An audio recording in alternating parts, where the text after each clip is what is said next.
Your child's report card is only telling half the story. So I want you to listen up because it's only measuring one kind of intelligence. It's the kind of intelligence that it's super easy for the schools or the teachers to grade. But mama, it completely misses the other three. It's not really telling you who your child is. And you know that feeling, you're doing everything right, your child's homework is done, their grades are good, but somehow your child still struggles with friendships, frustration, or follow through? And that's because the school tests only one kind of smart. But life tests all four. So let's talk about these. Today, I'm going to show you all four and how to start developing them in your children beginning right now, and even in yourself. Most of us grew up in the school system and we didn't develop these other intelligences. So let's talk about this and let's figure out how to get this done. When I was a little girl, starting about 4 years old, and we moved out in the country, basically, I had this, what seemed to me as a little child, a gigantic force behind me. Most kids maybe were off playing games or whatever, but I was trying to understand the world. My mother was a bit perplexed by it, but she didn't care. She just let me roam. And my older sister could care less. She was always reading a book. But I'd go and kneel beside the pond and watch the tadpoles. And I'd study the veins on the leaves. Now, of course, as the years went on, I found a fallen bird. I dissected it so that I could figure out how it actually worked. That curiosity never left me. And it's how I've lived my life, and it's the first key to raising children who thrive. And that's what you want to do, is you really want to teach your children to be curious. So that intelligence quotient, always be curious is what I like to say. So IQ is definitely measuring. It's what the schools are measuring. It's problem solving, memorization, recall. It's important. It teaches focus and follow through. But IQ is only one piece of the puzzle. And when I say always be curious, I mean raise children who ask why, who look deeper, who aren't afraid to explore. Let them take apart the old remote control. Let them mix flour and water just to see what happens. Let them mix baking soda and vinegar. Let them be wrong sometimes, and then curious enough to try again. Let them make big messes. And that's how real intelligence grows, not from memorizing answers, but from wondering how truth works. How does truth work? And that's one thing we want the kids to wonder about. Number 2 is the emotional quotient. And I like to attach that to always be creating. The EQ is your child's ability to understand and manage emotions, their own emotions and others. It's what helps them stay calm when things go wrong. It helps them take responsibility and make things right when they've caused harm. But EQ goes deeper than just managing feelings. It's about learning how to create something good out of life's messy moments. Aren't we always having to do that? And this is where your second mantra comes in, always be creating. And that can be looked at in so many different ways, because creation just isn't art or music. It's what happens when your child takes boredom and turns it into imagination, when they build a fort out of blankets or dream up a story or invent a solution instead of complaining. They turn plastic crates into their little farmer's market.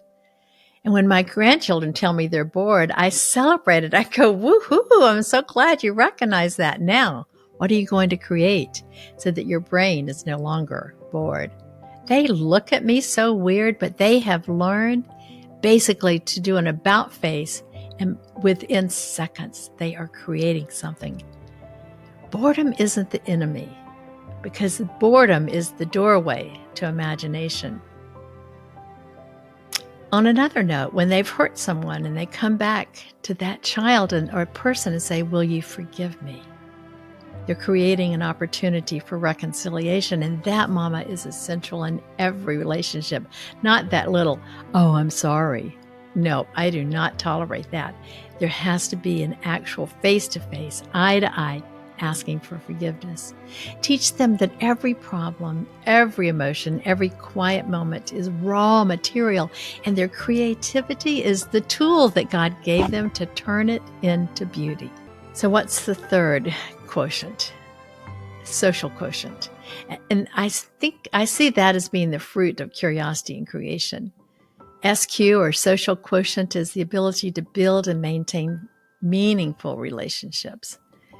It's your child's capacity to connect, communicate, and collaborate. I don't care whether they're communicating and collaborating with adults, even elderly adults. It doesn't have to always be children. But it does grow naturally when curiosity and creativity are already in play. So because a curious child wants to know people, not just things, and a creative child finds bridges to bridge the gaps. Let them talk with people of different ages, teach them to listen, to ask questions, to remember names. Relationships are the true wealth of a life well lived. And the fourth quotient, adversity quotient. And that's where I say always be calm.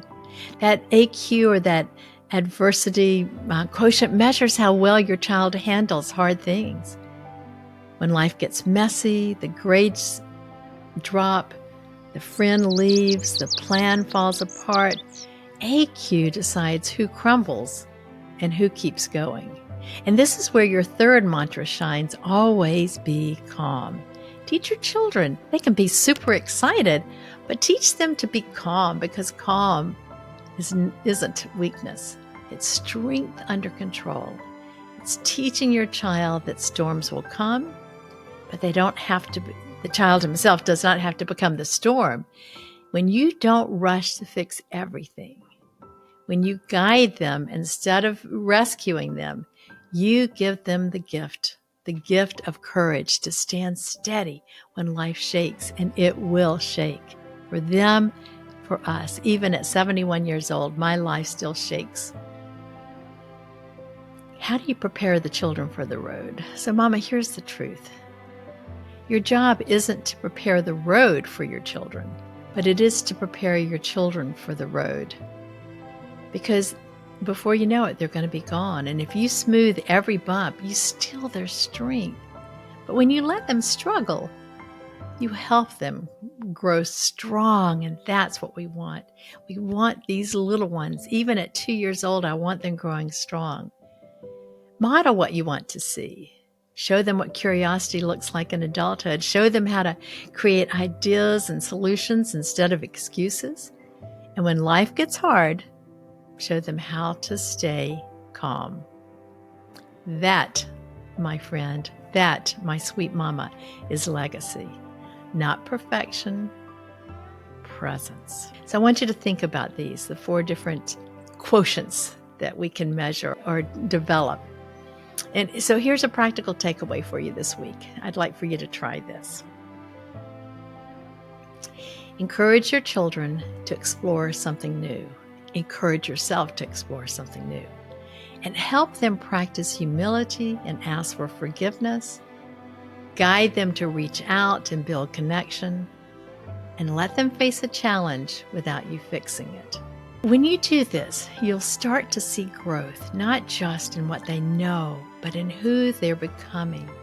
You'll see growth in yourself, not in just what you know, but who you are becoming. So as we think about this and we reflect on these 4 quotients, and as you lead those little hearts this week, remember these ABCs that I like to chant. Always be curious. Always be creating. Always be calm. I start every day off with this. These are my ABCs, and I love them. Because you know what? The way you live those out is the way your children will learn what real intelligence and real faith looks like. I've seen this over and over and over again through many, many moms and families and I've seen it in myself through the decades. So let's think about what these 4 quotients are, and let's work on developing them in ourselves and in our children.